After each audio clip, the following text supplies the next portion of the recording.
ఈరోజు మన పల్లెల్లో మొహరం పండుగ పీర్ల పండుగ ఎలా కుల మతాలకు అతీతంగా ఎలా జరుపుకుంటారో ఈ పీర్ల పండుగ విశిష్టత గురించి ఈరోజు మనం ఇక్కడ పండుగ సందర్భంగా అందరూ పాల్గొన్నారు. ఇక్కడ అందరినీ అడిగి తెలుసుకుందాము. మరి అడిగి తెలుసుకునే ముందు ఒకసారి సవాల్ చెప్పేస్తారు, అక్కడ ఆట ఆడి తర్వాత తెలుసుకుందాం.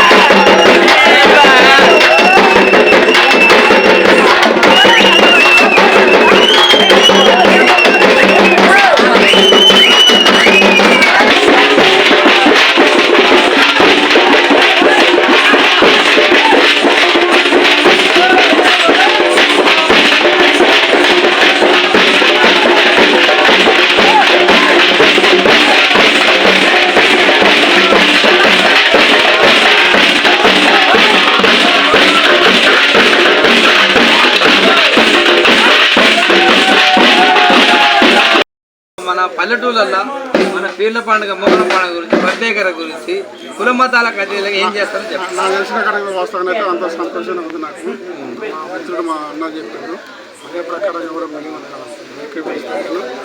చాలా సంతోషంగా ఉంది, చాలా బాగుంది, మంచిగా ఉంది. నాకు చాలా సంతోషం బాగుంది.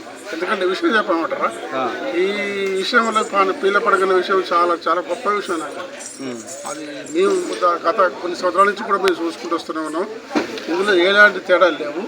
ఆయన చెప్పిన ప్రకారంగా నేను ఏకీభవిస్తాను, ఆమోదిస్తున్నా.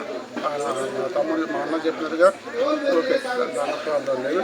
తర్వాత ఇంకో విషయం ఏంటంటే నాకు చెప్పనా, మేము మాకు అయితే మాకు వాస్తవంగా చెప్పాలి, మా పుట్టిన ఊరు మా జన్మభూమి కాబట్టి మేము మాకు అదృష్టంగా భావిస్తున్నాం. మేము చాలా బాగుంది, సంతోషించాలి. పీర్ల పండుగ మీరు ఇప్పుడు వాళ్ళే తుర్కోలే చేయాలని మీరే తుర్కోలే చేయాలని చెప్పిన అలాంటి ఆలోచన ఏం లేదు. ఎందుకంటే అదేదో ఆచరణ ప్రకారంగా అదేదో అనుకుంటారు కదా తప్ప, అది అలాంటి ఉద్దేశాలు ఏమి లేవు. అందరూ ఖర్చు చేసుకోవాల్సిన అవసరం ఉన్నది. మనం చేసుకుంటున్నాం, సంతోషంగా ఉంది. పల్లెటూరులో మాత్రం అందరం కలిసి మెచ్చాల్సిన అవసరం మనకు ఉన్నది. అలాంటి ఏ తప్ప తేడా అయితే లేవు.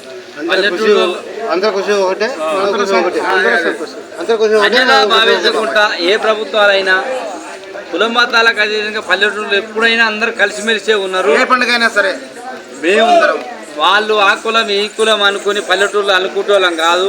అందరం వాళ్ళ ఇంటికి పోయి పోతింటాం, మా ఇంటికి వచ్చి వాళ్ళు పోతింటారు. రాజకీయ లబ్ధి కోసం మమ్మల్ని కులాలకు శిస్తు పెట్టే ప్రయత్నం చేయకుండా, కాకపోతే అవసరమైతే మనం కలిసిమెలిసి ఉండాలి. ఇంకా ఈ పల్లెటూరుల కళలని